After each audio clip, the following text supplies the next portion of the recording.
السلام علیکم ورحمۃ اللہ وبرکاتہ۔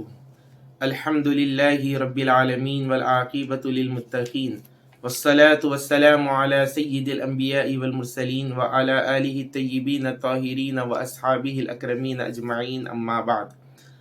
اعوذ باللہ من الشیطان الرجیم، بسم اللہ الرحمن الرحیم۔ عن ابی مسعود رضی اللہ تعالی عنہ قال قال رسول اللہ صلی اللہ علیہ وسلم لا يحل دم امرئ مسلم الا باحدى ثلاث: الثيب الزاني والنفس بالنفس والتارك لدينه المفارق للجماعة، رواہ البخاری ومسلم۔ معزز ناظرین اکرام اور عزیز طلبہ، الحمدللہ عز وجل ہم اربعین نووی کے ترتیب وار سلسلہ وار درس ہم سماعت کر رہے ہیں، اور اب تک ہم 13 حدیث پاک کا مکمل درس سماعت کر چکے ہیں۔ اب ہم 14ویں حدیث پاک کا آغاز کر رہے ہیں۔ امام نووی، امام ابو زکریا یحییٰ بن شرف علیہ رحمۃ رضوان 14ویں حدیث پاک جو لے کر آئے ہیں، آئیے اس حدیث پاک کا ترجمہ ہم سماعت کرتے ہیں۔ اس حدیث پاک کے جو راوی ہیں ان ابی مسعود رضی اللہ عنہ، کہ حضرت سیدنا ابو مسعود رضی اللہ تعالی عنہ قال فرماتے ہیں، قال رسول اللہ صلی اللہ علیہ وسلم، نبی کریم صلی اللہ علیہ وسلم نے ارشاد فرمایا، لا یحل دم امرئ مسلم، کہ کسی بھی مسلمان کا خون بہانا یہ جائز نہیں ہے، الا باحدى ثلاث، مگر البتہ 3 صورتوں میں سے کوئی ایک صورت پائی جاتی ہے تو ایسی صورت میں ایسا کیا جا سکتا ہے۔ اور وہ 3 صورتیں کون سی ہیں؟ نبی کریم صلی اللہ علیہ وسلم نے ارشاد فرمایا، پہلی صورت الثیب الزانی، شادی شدہ آدمی اگر کوئی زنا کرے، شادی شدہ اگر کوئی زنا کرتا ہے تو اس کے اس جرم قبیح کے بدلے میں اس کو قتل کیا جائے گا۔ دوسری صورت والنفس بالنفس، کسی انسان کے بدلے میں اگر کوئی قتل کر دیتا ہے تو جان کے بدلے جان لی جائے گی۔ اور تیسری صورت ہے کہ والتارک لدینہ، کہ دین اسلام کو ترک کرنے والا، دین اسلام کو چھوڑ کر مرتد ہونے والا، اور المفارق للجماعت، مسلمانوں کی جماعت سے الگ ہونے والا، یہ یعنی دین اسلام سے مرتد ہونے والا، کیونکہ وہ جماعت مسلم سے دور ہو گیا ہے، تو ان 3 صورتوں میں اس کو حاکم اسلام قتل کرنے کی اجازت دے گا۔ اب یہ حدیث پاک کو امام نووی فرماتے ہیں کہ یہ حدیث پاک بخاری اور مسلم میں ہے، رواہ البخاری و مسلم۔ اس کا مطلب یہ ہے کہ یہ حدیث پاک امام بخاری اور امام مسلم نے اپنی صحیح میں اس کو روایت کیا ہے۔ ناظرین اکرام، یہ حدیث پاک دین کے ایک بنیادی اور ایک اہم قاعدے پر مشتمل ہے، کیونکہ اس حدیث پاک میں نبی کریم علیہ الصلاۃ والسلام نے ایک مسلمان کی جان اور اہمیت کو بیان کیا گیا کہ کسی بھی انسان کے لیے یہ جائز نہیں ہے کہ وہ اپنے مسلم بھائی کو قتل کرے۔ لا یحل دم امرئ مسلم، لا یحل یہ صیغہ فعل واحد مذکر غائب کا صیغہ ہے، فعل مضارع منفی ہے، لا یحل، اور 7 اقسام میں یہ مضاعف ہے، اس کے حروف اصلی جو ہے ہا، لام اور لام ہے۔ تو لا یحل کا مطلب یہ ہے کہ اس کے لیے درست نہیں ہے، حلال نہیں ہے، جائز نہیں ہے کہ وہ کسی بھی انسان کو جو ہے قتل کر دے۔ اسلام نے انسان کی جان کی اہمیت بیان فرمائی، اور پچھلے احادیث شریفہ میں یعنی 8ویں حدیث پاک کے درس میں ہم نے سماعت کیا تھا کہ جو اللہ کے رسول پر ایمان لائے، اللہ کی توحید کا اقرار کرے، تو حضور پاک علیہ السلام نے ارشاد فرمایا کہ اس نے اپنی جان اور اپنے اموال کو محفوظ کر لیا۔ تو عزیزوں، بزرگوں اور دوستوں، تو یہیں پر اسی طرح انسان کی جان اور مال کی اہمیت کو بتاتے ہوئے یہ بتایا گیا ہے کہ یہ قابل احترام ہے، اور یہ بتا دیا گیا ہے کہ انسان کو کوئی حق نہیں ہے کہ وہ کسی انسان کی جان لے۔ ہاں، البتہ جو بڑے گناہ جن کو بتایا گیا ہے کہ ان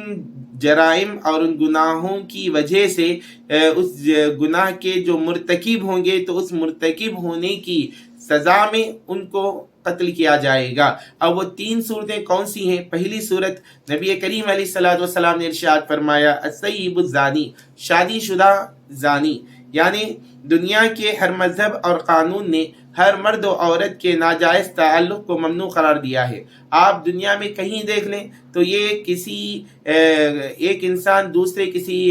خاتون کے ساتھ جو ہے ناجائز تعلق قائم کرتا ہے تو ہر کوئی اس کو ناپسند کرتا ہے، اور شریعت اسلامیہ میں بھی اس کی سختی سے ممانعت آئی ہے، اور آیت کریمہ کا نزول ہوا لا تقربوا الزنا، کہ اے لوگو تم زنا کے قریب بھی مت جاؤ، انہ کان فاحشہ، یہ تو بے حیائی والا کام ہے، یہ سب سے برا فعل بد ہے، اس سے اپنے آپ کو بچاؤ۔ زنا کرنا تو دور کی بات ہے، زنا کرنے والے زنا کی طرف جو راغب کرنے والی چیزیں ہیں ان چیزوں سے بھی بچنے کا شریعت اسلامیہ میں حکم دیا گیا ہے۔ تو پہلی صورت بیان کی گئی کہ اگر کوئی شادی شدہ انسان ہے اور اپنی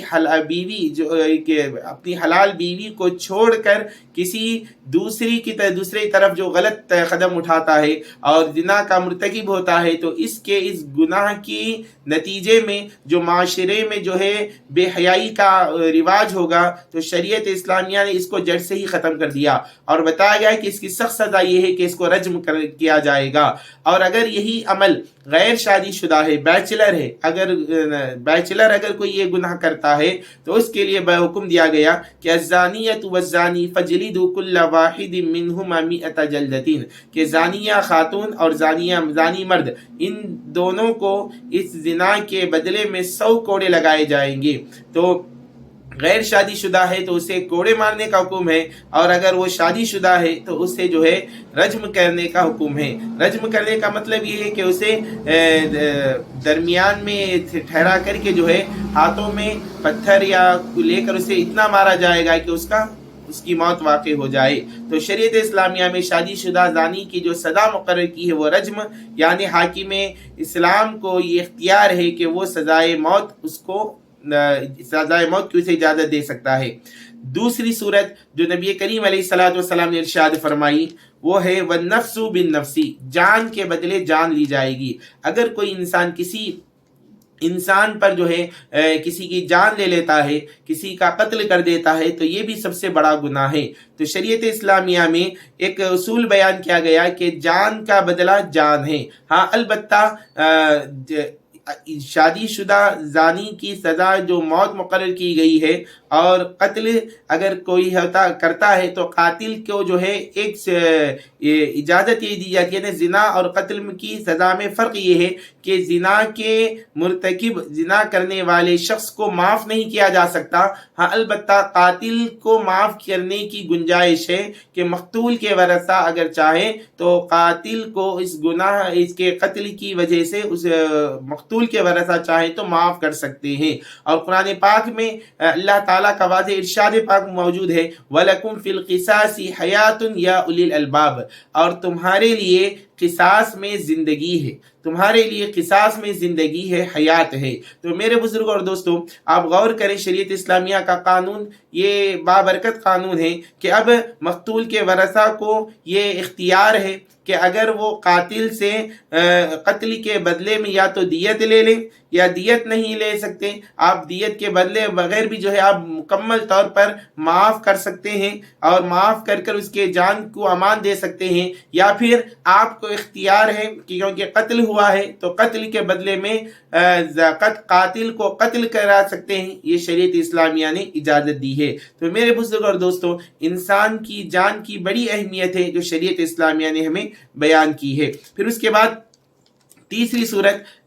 جو حضور پاک علیہ السلام نے ارشاد فرمائی وَالتَّارِكُ لِدِينِهِ الْمُفَارِقُ لِلْجَمَاعَةِ، کہ دین اسلام جو بہترین پاکیزہ دین ہے، دین اسلام کو حاصل کرنے کے بعد، اپنے سینے کو ایمان کی روشنی سے منور کرنے کے بعد پھر وہ اسلام کو ترک کر دیتا ہے، اسلام کو چھوڑ دیتا ہے، اسلام کی تعلیمات، اسلامی تعلیمات کی حقانیت کو سمجھ کر، اسلامی تعلیم کی تمام آئیڈیالوجی کو سمجھ کر، اسے قبول کر پھر اسلام کو چھوڑ دیا، گویا کہ وہ جو اسلام سے واپس جا رہا ہے تو کس بنا پر جا رہا ہے؟ یا تو دنیاوی منفعت کے لیے، دنیاوی فائدے کو حاصل کرنے کے لیے، یا مال و دولت کو کمانے کے لیے، اور کسی اور مقصد کے تحت وہ جب دین کو چھوڑ کر مرتد ہو سکتا ہے تو شریعت اسلامیہ کہتی ہے کہ جب اسے اپنے دین کی پرواہ نہیں ہے تو وہ معاشرے کے لیے کیسے امن کا باعث بن سکتا ہے، وہ دوسروں کے لیے کیسے فائدے کا